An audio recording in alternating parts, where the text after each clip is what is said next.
আজকে আমরা দেখব সিলেটের দর্শনীয় স্থানগুলো।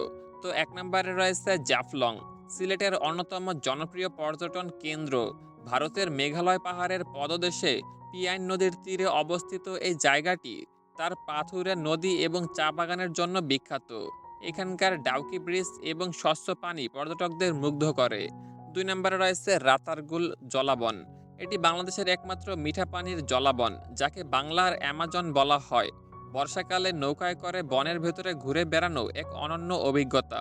এখানকার ঘন গাছপালা এবং পানির ওপর দাঁড়িয়ে থাকা হিজল করস গাছগুলো দেখতে চমৎকার। 3 নম্বরে রয়েছে বিছানা কান্দি, পাহাড়, নদী আর ঝর্ণার এক অপূরব মিলনস্থল।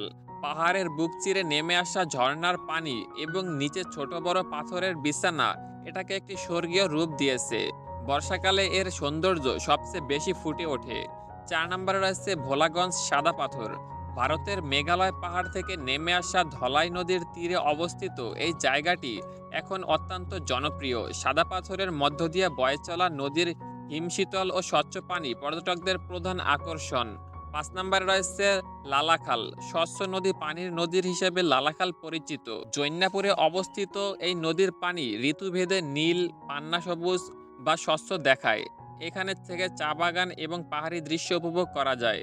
6 নম্বরে রয়েছে হজরত শাহজালাল ও শাহপরানের মাজার। সিলেটকে আধ্যাত্মিক রাজধানী বলা হয়। হজরত শাহজালাল ও শাহপরানের মাজার জিয়তের জন্য সারা দেশ থেকে মানুষ এখানে ছুটে আসে।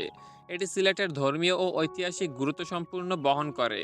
7 নম্বরে রয়েছে মালনীয়সরা চা বাগান। এটি উপমহাদেশের প্রাচীনতম চা বাগান। সিলেট শহরের খুব কাছেই অবস্থিত এই বাগানটি সবুজের সমারোহে ঘেরা। চা বাগানের নিচু উঁচু ঢিলা পর্যটকদের জন্য ভ্রমণের এক শান্তি বহন করে। সর্বশেষে রয়েছে পানহুমাই।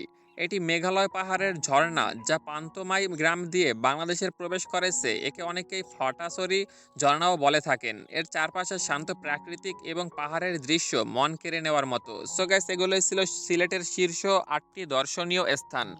আপনার যদি জায়গা খুঁজে পেতে অসুবিধা হয়, তাহলে আপনি গুগল ম্যাপে নাম লিখে সার্চ করলে লোকেশন সহ জায়গাগুলো পেয়ে যাবেন। আপনার পছন্দের জায়গা কোনটি অবশ্যই কমেন্ট করে জানাবেন। যার আগে আমাদের চ্যানেলটি সাবস্ক্রাইব করে দেবেন।